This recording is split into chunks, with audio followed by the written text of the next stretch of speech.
오늘 우리에게 주신 하나님의 말씀은 마태복음 10장 34절로부터 11장 1절입니다. 함께 보도록 하겠습니다. 내가 세상에 화평을 주러 온 줄로 생각하지 말라. 화평이 아니요 검을 주러 왔노라. 내가 온 것은 사람이 그 아버지와 딸이 어머니와 며느리가 시어머니와 불화하게 하려 함이니 사람의 원수가 자기 집안 식구리라. 아버지나 어머니를 나보다 더 사랑하는 자는 내게 합당하지 아니하고 아들이나 딸을 나보다 더 사랑하는 자도 내게 합당하지 아니하며 또 자기 십자가를 지고 나를 따르지 않는 자도 내게 합당하지 아니하니라. 자기 목숨을 얻는 자는 잃을 것이요 나를 위하여 자기 목숨을 잃는 자는 얻으리라. 너희를 영접하는 자는 나를 영접하는 것이요 나를 영접하는 자는 나를 보내신 이를 영접하는 것이니라. 선지자의 이름으로 선지자를 영접하는 자는 선지자의 상을 받을 것이요 의인의 이름으로 의인을 영접하는 자는 의인의 상을 받을 것이요 또 누구든지 제자의 이름으로 이 작은 자 중 하나에게 냉수 한 그릇이라도 주는 자는 내가 진실로 너희에게 이르노니 그 사람이 결탄코 상을 잃지 아니하리라 하시니라. 예수께서 12제자에게 명하기를 마치시고 이에 그들의 여러 동네에서 가르치시며 전도하시려고 거기를 떠나 가시니라. 아멘. 한 번씩 우리는 성경을 읽다가 모순인 듯 보이는 내용을 접할 때가 있습니다. 오늘의 본문도 그러한 내용 중에 하나인데 앞서 예수님께서는 이렇게 말씀하셨습니다. 화평하게 하는 자는 복이 있나니 그들이 하나님의 아들이라 일컬음을 받을 것임이요. 그런데 오늘에 와서는 어떻게 말씀하십니까? 마태복음 10장 34절입니다. 내가 세상에 화평을 주러 온 줄로 생각하지 말라. 화평이 아니요 검을 주러 왔노라. 조금 이상하지 않습니까? 주님은 분명 하나님 나라 백성은 화평하게 하는 자가 되어야 하고 그러한 자가 복이 있다고 말씀하셨는데 갑자기 다른 이야기를 하십니다. 화평이 아니라 검을 주러 왔다고 말씀하고 있는 것이죠. 여러분, 주님은 왜 이렇게 말씀하시는 겁니까? 전에 착각을 해서 잘못 말씀하신 걸까요? 아니면 생각이 바뀌어서 수정된 메시지를 다시 전하는 것일까요?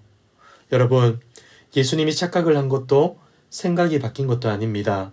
오늘의 본문을 잘 보시길 바랍니다. 내가 세상에 화평을 주러 온 줄로 생각하지 말라. 여기서 화평이란 세상의 화평을 말합니다. 죄로 망가진 인간이 빚어내고 만들어가는 화평, 자신의 탐욕과 이기심을 충족하는 것으로 느끼게 되는 거짓 화평을 말하는 것이죠. 주님께서는 이러한 것을 주시기 위해 이 땅에 오신 분이 아니라는 것을 알려주고 있습니다. 주님은 우리에게 참된 화평을 허락하시는 것이죠. 그런데 여러분, 참된 화평이란 무엇입니까? 그것은 바로 죄로 인해 막혀있던 하나님과의 관계가 회복될 때 찾아오는 것. 하나님의 형상이 회복되어 의와 진리와 거룩함을 쫓는 삶을 통해 누리게 되는 참된 기쁨과 평안. 이것이 바로 참된 화평인 것이죠. 예수님께서는 이 화평을 주시려고 오셨다는 것입니다. 예수님의 사역은 하나님과 악한 세상 사이에 화평을 가져다 주는 것을 목적으로 합니다. 하지만 그 사역에 대한 사람들의 반응은 서로 엇갈리곤 하죠. 복음의 현장을 한번 떠올려 보십시오. 예수님을 믿고 따르는 자들이 있는 반면에 거부하고 저항하는 자들도 있지 않습니까? 지금 예수님께서는 제자들이 살아갈 때 더 많은 사람들이 억압받고 반대받게 될 것이다 라는 말씀을 해주고 있는 것입니다. 그리고 35절과 36절에서는 이렇게까지 말씀하시죠. 내가 온 것은 사람이 그 아버지와 딸이 어머니와 며느리가 시어머니와 불화하게 하려 함이니 사람의 원수가 자기 집안 식구리라. 여기서 예수님은 자신을 따르는 자들과 그렇지 않는 사람들 사이에 끔찍한 분쟁과 원수 관계가 생기게 될 것을 알려주십니다. 그런데 그 중에서 가장 먼저 부딪히게 되는 사람이 가장 가까이 있는 가족이라고 말씀해 주시는 것이죠. 여러분, 정말 그렇지 않습니까? 예수님을 제대로 만나게 되므로 예수님을 올바르게 만나지 못한 가족들과 불화를 겪게 되는 것, 많이들 경험해 보셨을 것입니다. 예수님을 믿는 사람이 바라는 것과 그렇지 않는 사람이 소원하는 것이 너무나 다르기 때문에 어쩔 수 없이 이런 불화가 생기게 되는 겁니다. 세상에 마음을 두는 사람들은 이렇게 말합니다. 아무리 교회도 신앙도 좋지만 돈이 없으면 아무도 알아주지 않는 건 알지. 예수 믿는 것도 중요하지만 그래도 자기 밥그릇은 챙겨야지. 맨날 남들에게 다 퍼주고 네 것은 언제 챙길래? 이와 비슷한 말들을 많이 들어보지 않으셨습니까? 예수님을 바르게 믿고 따르게 되면 필연적으로 세상 사람들과 심각한 갈등과 분열을 초래하게 되는 것입니다. 그리고 그 중에서 가장 자주 만나게 되는 부모와 자식과 형제들, 그들과 어려운 관계가 될 수 있는 것이죠. 그렇다면 여러분, 이러한 상황에서 우리는 어떻게 해야 하겠습니까? 예수님은 37절에서 이렇게 말씀해 주십니다. 아버지나 어머니를 나보다 더 사랑하는 자는 내게 합당하지 아니하고 아들이나 딸을 나보다 더 사랑하는 자도 내게 합당하지 아니하며. 제대로 믿지 않는 부모의 비위를 맞추려다가 진리에서 멀어지면 안 되고 불신 자녀들과 편하게 지내려다가 주님의 뜻을 외면해서도 안 된다는 것을 말해줍니다. 주님의 온전한 제자로 영적인 전쟁에서 승리하려면 인생에 있어서 가장 중요하고 친밀한 관계보다 주님을 더 사랑하는 삶을 살아야 한다는 것이죠.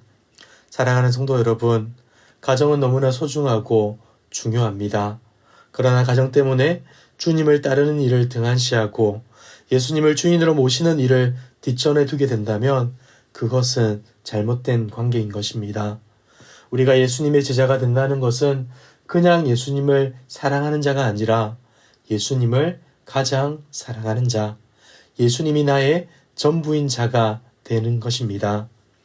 지금 우리의 삶은 어떠합니까? 주님을 가장 사랑하고 계십니까?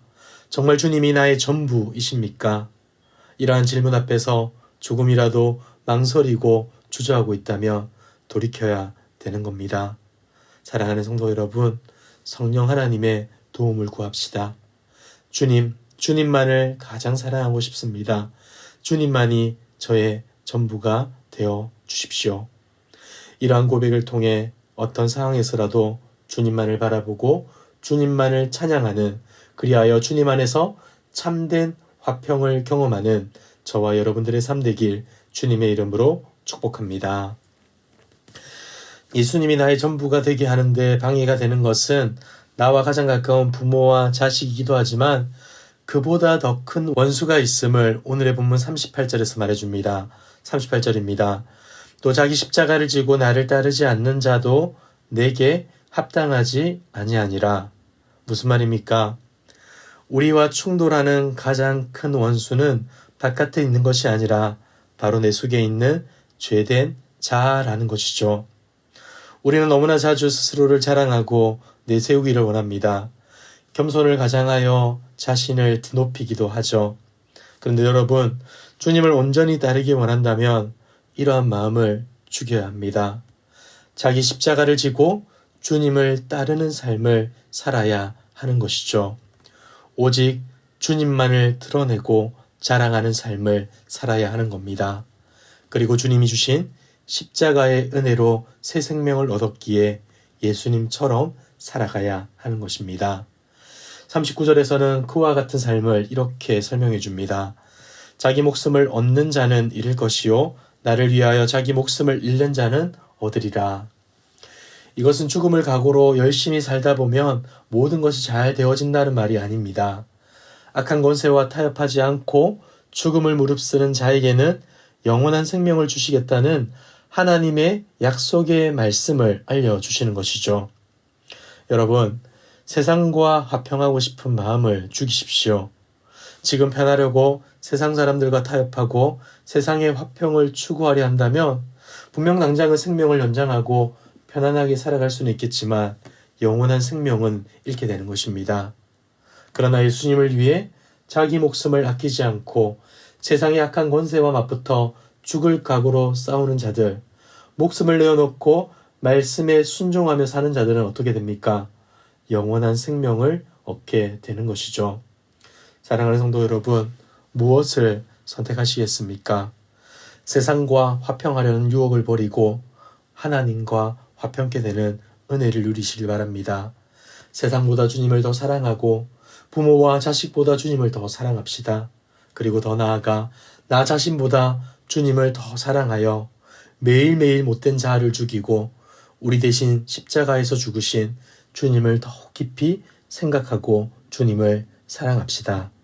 그리하여 세상과 타협하여 내 목숨만을 건지려는 어리석은 인생이 아니라 예수님을 따르기 위해 우리의 목숨까지도 기꺼이 내어 놓을 수 있는 참된 생명을 가진 자로 참된 화평을 누리며 이 땅을 살아가는 저와 여러분들 되길 주님의 이름으로 축복합니다.